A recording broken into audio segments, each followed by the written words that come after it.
अच्छा यानी कि एक ही दिन ਦੇ ਵਿੱਚ ਤੁਸੀਂ ਸੁਬਹ ਆਨੇ ਹੋ ਤੇ ਫਿਰ ਸਾਰੀ ਰਾਤੀ ਤੁਕੜੀ ਤੁਸੀਂ 1000 ਰੁਪਏ ਦੀ ਸੇਲ ਕਰਨੀ नहीं जी ज्यादा करके न अल्लाह का शुक्र। गला करसा खरिया साहब सचिया ते सुचिया माशाल्लाह जी की हाल है जी ठीक हो राजी बाजी हो मां मुख्तलिफ ਤੁਸੀਂ ਚੈਨਲਾਂ 'ਚ ਤੁਸੀਂ ਵੇਖਦੇ ਰਹਿੰਦੇ ਹੋ YouTube TikTok Instagram Facebook 'ਚ ਮਾਸ਼ਾਅੱਲਾ जिस टाइम भी ਤੁਸੀਂ ਬਾਜ਼ਾਰਾਂ ਵਿੱਚ ਆਨੇ ਹੋ ਤੇ इस तरह ने लड़के होने बाज़ दफ़ा मर्द होने और बच्चा वहाँ एंटरटेन करने मारो उन्होंने को मुख्तलिफ किस्म ने रंग बरंगे किस्म ने गुब्बारे होने तो इसी तरह ने दो लड़के मेरे को मौजूद हों तो अपनी आकल लाल रोज़ी नहीं खातर लगे पैन अपनी मेहनत मजदूरी करने पैन जरा इन्होंने गपशप करने और इन्होंने को पुछने पालना है कि गुब्बारे कितों आने हो कितना ने बेचने हो तुसा ने की फायदा है कितना नुकसान है कितनी देर मार्केट रहने हो बच्चा वहाँ इंटरेक्ट किस तरह करने हो पूरी वीडियो वेखियो कमेंट सैक्शन में अपनी राय भी जरूर देनी तो मेहरबानी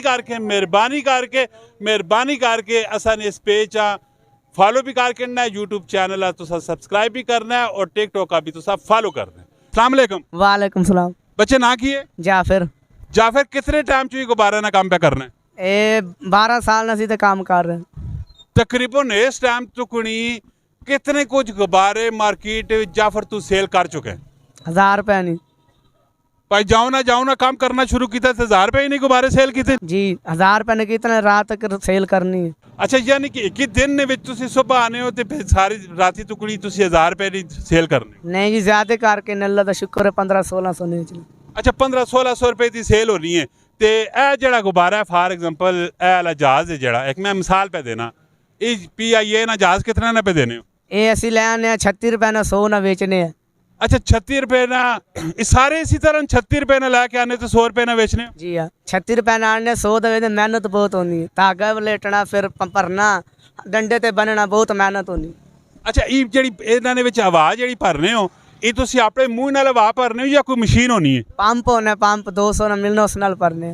अच्छा पंप ਦੇ ਨਾਲ ਹਵਾ ਭਰਨੇ ਹੋ ਤੇ ਰੋਜ਼ਾਨਾ ਤਕਰੀਬਨ ਟੋਟਲ ਜਿਹੜੀ ਸੇਲ ਹੋਵੇ ਨਹੀਂ ਫਿਰ ਮੈਂ ਦੁਬਾਰਾ ਹੀ ਕੁਐਸਚਨ करूँ लगा टोटल नहीं सेल हो भी नहीं कितना पैसा नहीं होनी?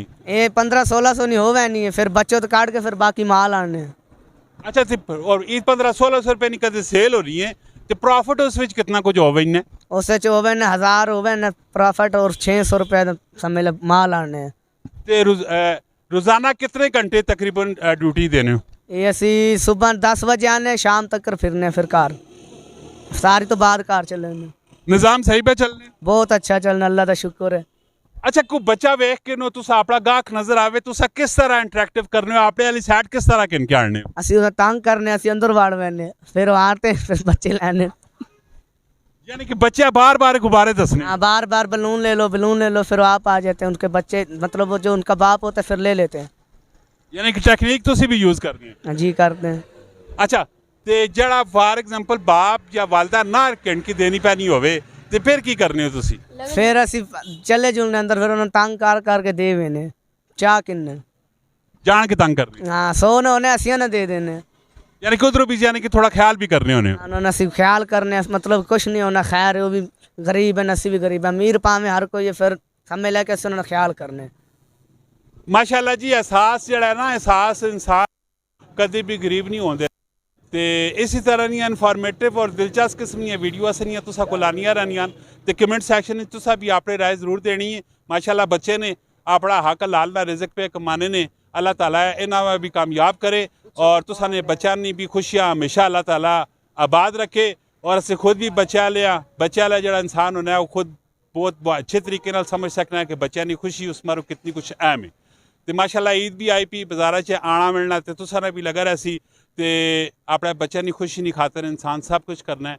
अल्लाह ताला तुसा ने बच्चा वहाँ सेहत देवे आबाद करे और असा ने बच्चा वहाँ से आबाद करे बच्चा ने दुख अल्लाह ताला किसी भी ना विखावे। इसी तरह दी इनफॉर्मेटिव और दिलचस्प किस्म की वीडियो आनियां रहनियां।